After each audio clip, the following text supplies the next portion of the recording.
All right. So, a couple of things, and very, very important things I want to talk to you about before the year ends. Um, Man, if you don't have health insurance, it's very important you have something figured out. Spoke with a guy today, which reminded me of the conversation. Thank you, Greg. Insurance is important. In fact, it's so important that it keeps a lot of people from actually staying here. They get here, they get sick, and then they have to return back home, and a lot of dreams and are crushed immediately. Um, I'm dealing with a pneumonia now. They diagnosed me with pneumonia a few days ago, gave me some medicines, and so actually I had to go to the doctor today because I wasn't feeling well. And they checked me out and said my lungs are clear now, so the medicine and all of that worked. But man, I'm gonna tell you something. I was sitting down, I took my medicine, I just got through eating, I was sitting down, and then I just had this strange feeling come over me.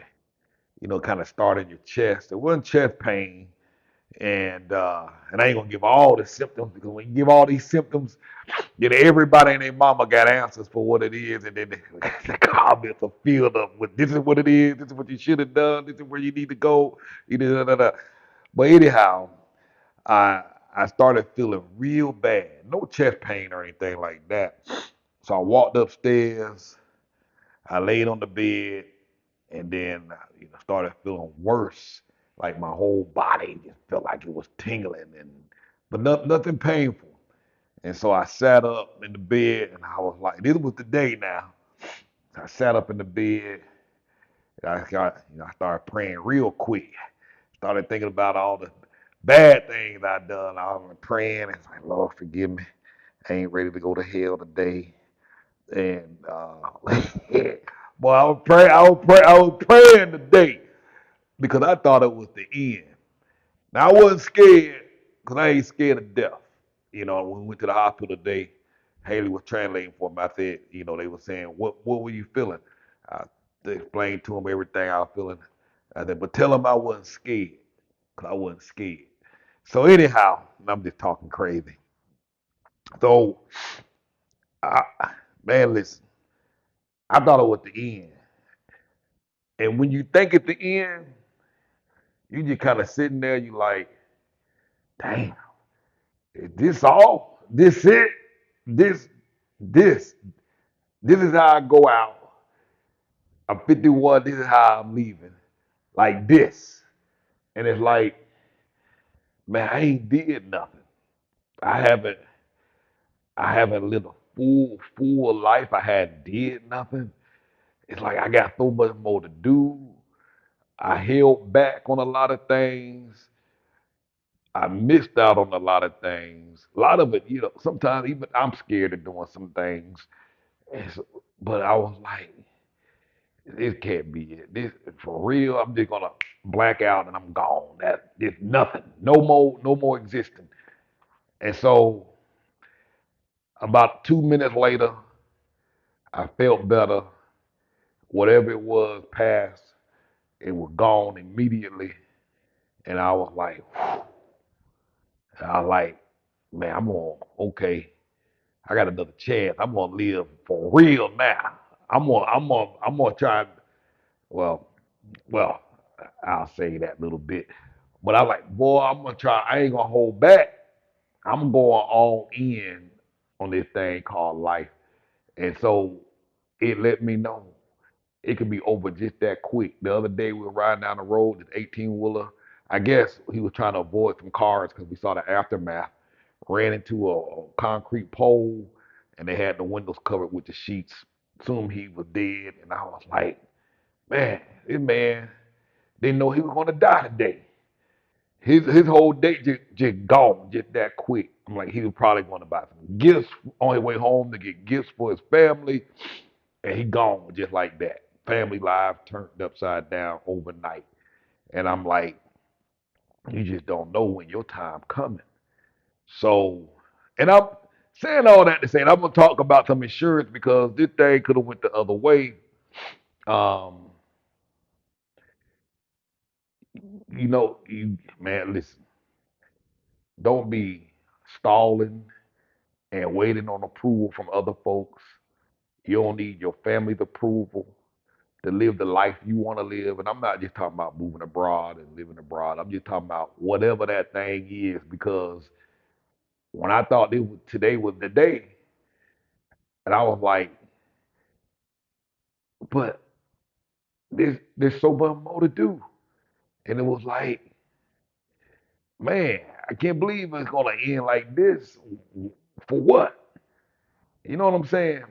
I'm trying to be mindful of my what I'm saying because the kids are right next in the next room. But man, it's so much more to life, man. And I think that's the word I'm looking for. That feeling that I had was a whole lot of overwhelming regret. It was like, dang, got all the way here, and this is all. A whole lot of regret for not doing this, not doing that, going here, not saying what I feel, not just just like an overwhelming amount of regret that just came. You know, a lot of people had their stuff flash before their eyes, but mine was like a whole lot of regret. You know what I mean? So listen, get some insurance. Fortunately, I went to the hospital. They ran some tests. Everything was good. Everything checked out fine. Um, I'm gonna go back for some more tests just to be certain, and so all is well. But saying all that to say, because the gentleman I spoke with today, he was like, "Hey man, I'm this age, and my wife is this age. We're at that age where, we can have some medical issues come up that it could financially break you." And he was just trying to cross all the T's, dot all the I's, to make sure this was a feasible move because he read stories about people going to the hospital with a heart attack and having to come up with $50,000 to pay for the procedure, and he's like, hey man, I don't want to wipe out my savings account, um, over some medical emergencies. At least in the states, they'll stabilize you, get you straight, and then you can make payments and stuff like that. But from what I've read in Mexico, they don't have to treat you if you don't have the money, and that's true. So insurance is a very, very big thing. You really need to investigate what the options are. Friend of mine, 'cause like I said, I'm just getting over pneumonia, but a buddy of mine, he was in the hospital for pneumonia, and he was in ICU for a while, and it cost a fortune um, to pay for that bill.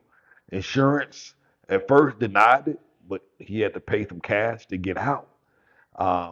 6 or 8 months later, took about 8 months later for them because they had the local insurance, the Mexican local insurance that you can get as a resident, and they denied the claim. But it took about 8 more months for them to dispute the claim and get the money back to pay for it. But it took 8 months, but they needed to pay all that money up front to get out the hospital because they don't let you out, or they won't continue to treat you if you don't have the funds to pay. It's not like the states. So even though you get insurance, it's not necessarily guaranteed it's going to work for you when you need it. So listen, there are a few options you can do, and that's the main point of this video. One of the points that we're talking about. So right now, the health exchange is open, the marketplace health exchange marketplace, or however you say it, for the Obamacare is open.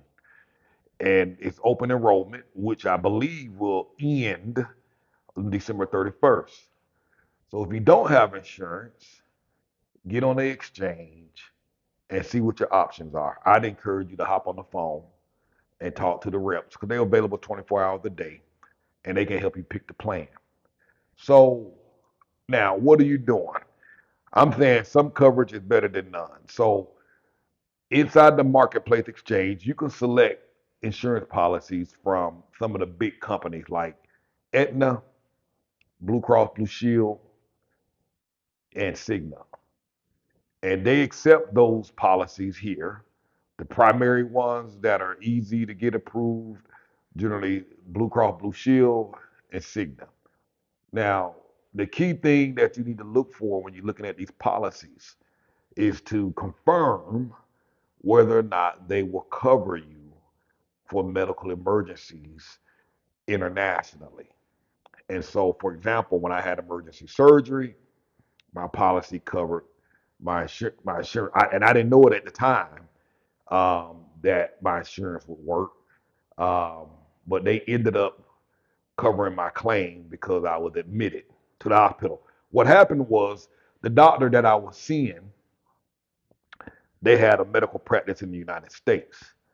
And so what they were going to try and do is run the insurance and process it through their office in the US.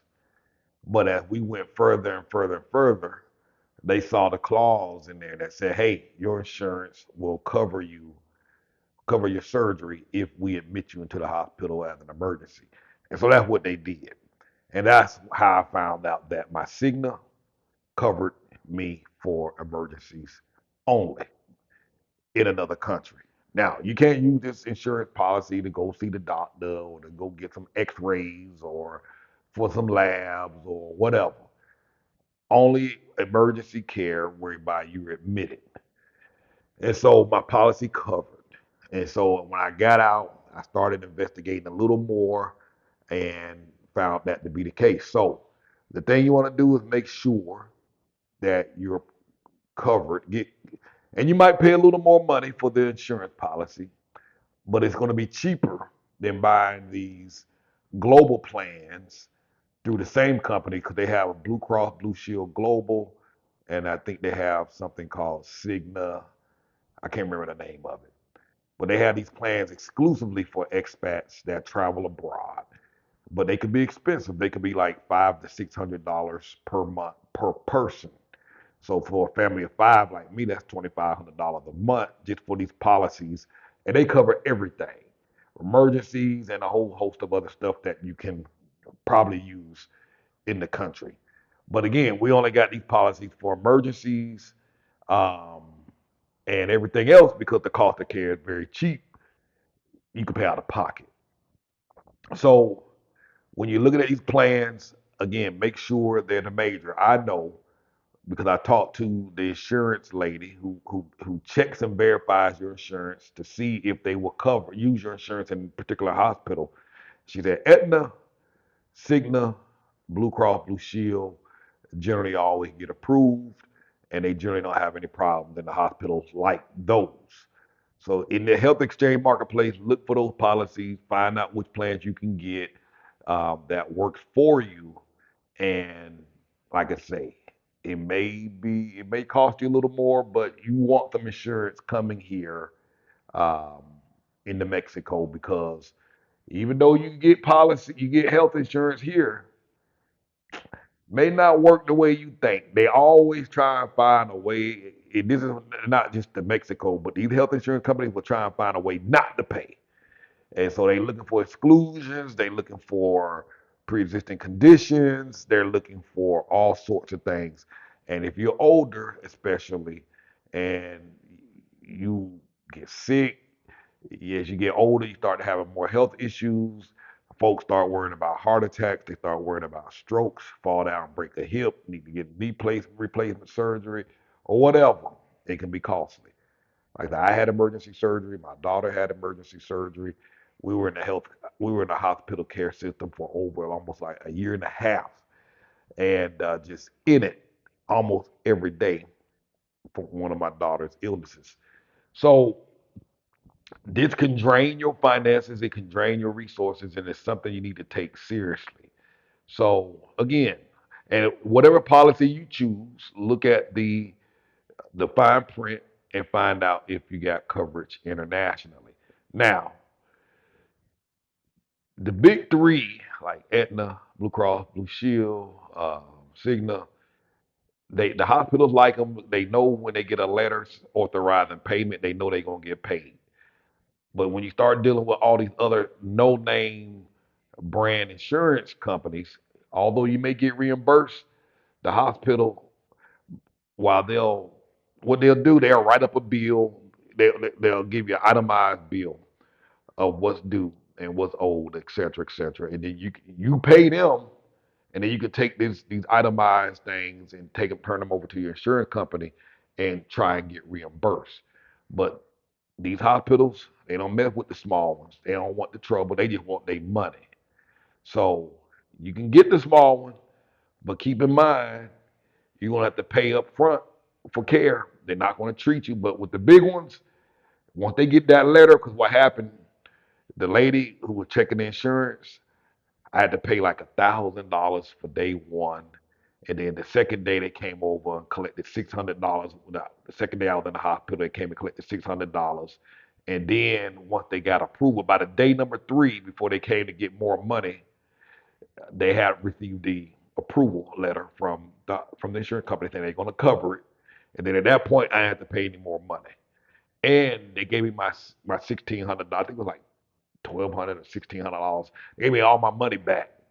After I checked out the hospital, I had to go back a week later. They reimbursed me all the money I paid up front and gave me a check. I went to a local bank, cashed the check, and got my money back.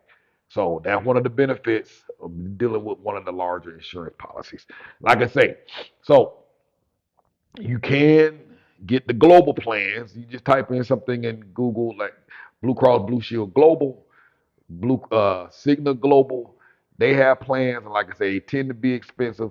But if you're by yourself, I mean, it may be worth paying the $400, however much they charge based on age. That is a factor as well. But if you by yourself, just fork over the money, spend that money because it'll save your butt.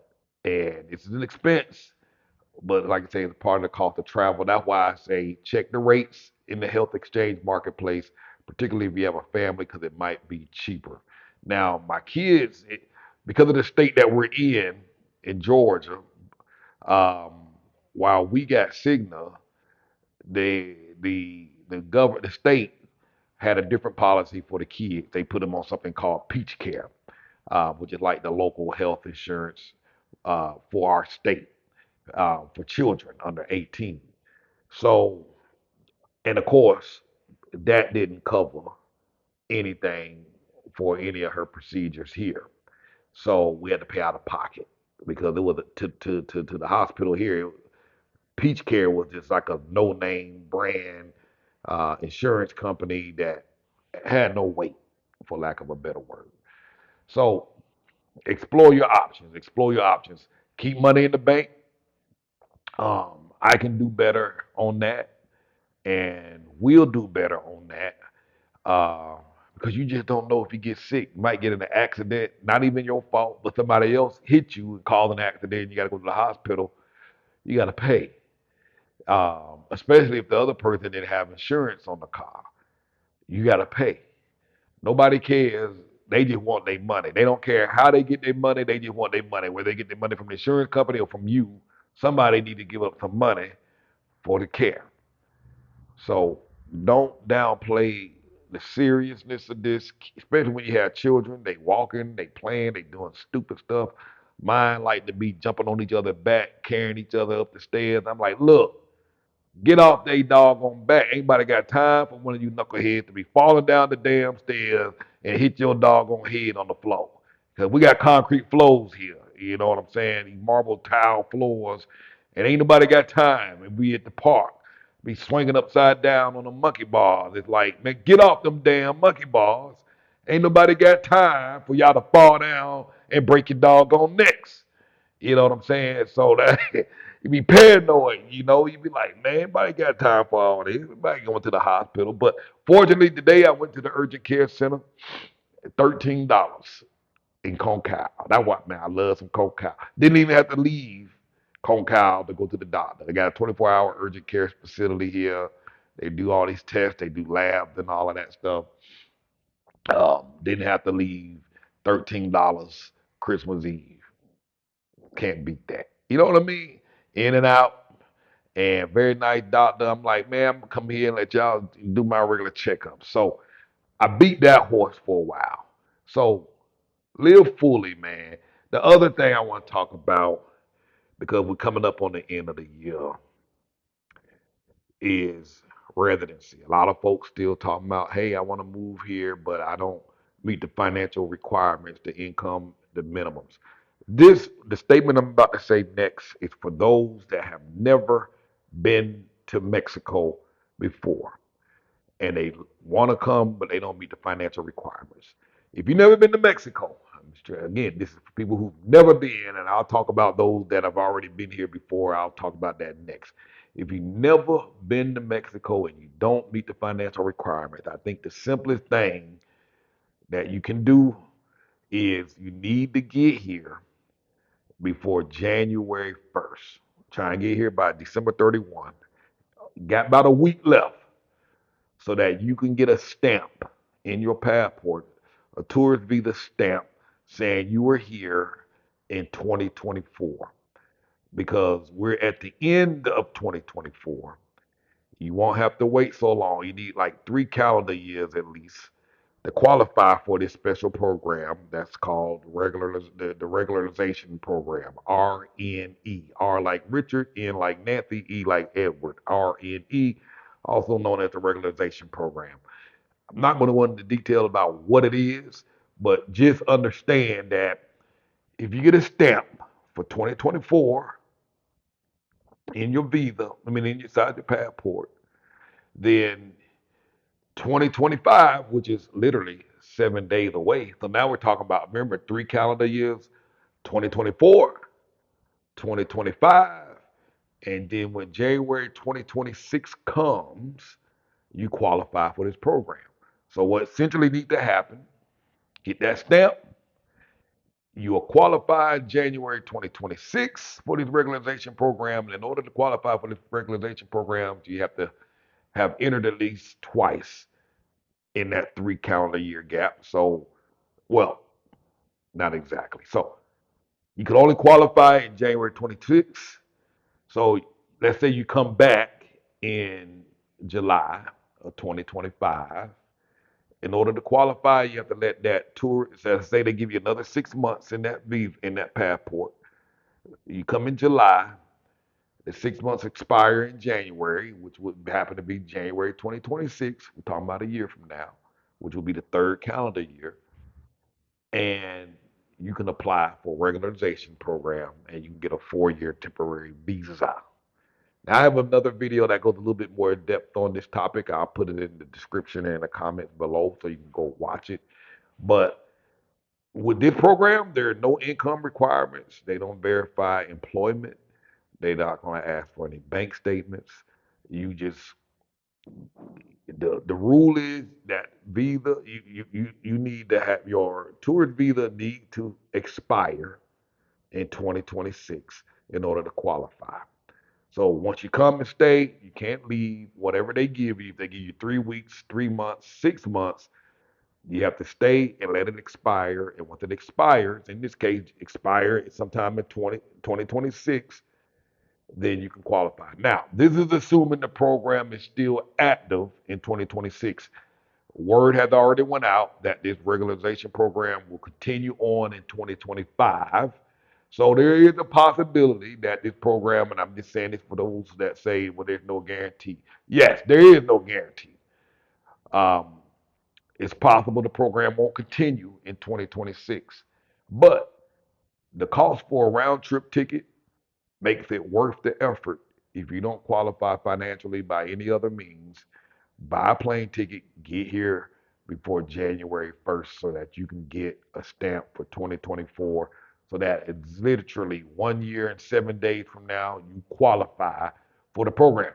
If you come after 2024, meaning if you come after January 1st into 2025, you will have to wait until January 2027 to qualify, which is 2 full more calendar years before you can qualify for the program. And the longer out it goes, we're talking 2 whole years, the likelihood and the possibility that the program may or may extend increases. So that's why it's important that you do it now because we are at the end of 2024. You won't have to wait for all of 2024 to end because we're at the end. So you benefit by that. Um, you get 2024, 2025, 2026, you can apply if the program is still going.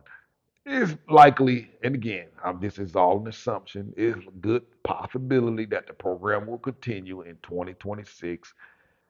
The government makes a good chunk of money off of this. This is another loophole that allows folks to get residency when they may not qualify another way. Some people might call it a humanitarian act or whatever. But for now, it's active. I got my visa, my residency that way. My kids have their residency. We got it that way. And if you have children under 18, if you get the residency and you qualify, you can enroll your children under your visa, or your spouse. If you can enroll your spouse. Once one of you get yours, your spouse can fall in under your visa and under your residency, and your children that are under 18 can enroll under uh, your visa. So it's a great opportunity for those that don't apply, that don't qualify.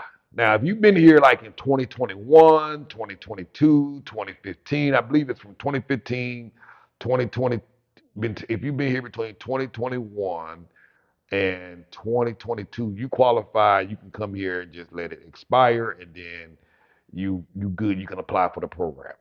Now, for 2025, they're taking people who had a visit.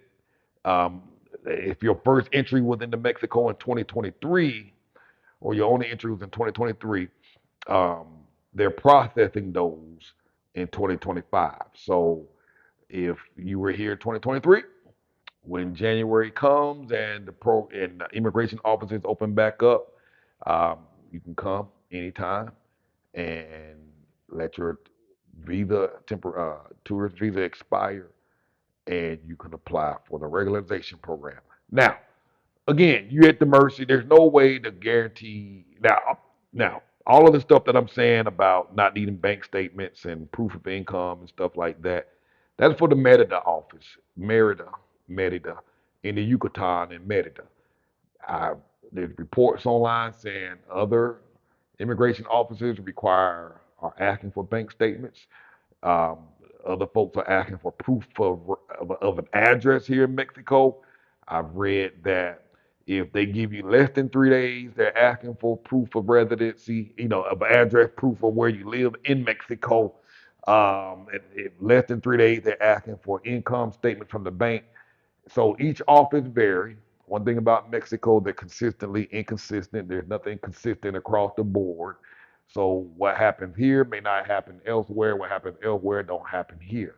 Now I just read today, somebody crossed on foot, walked across the border into Tijuana, and they got their residency uh, with this regularization program. They told the agent at the gate when they crossed over that they just need a 3 day stamp.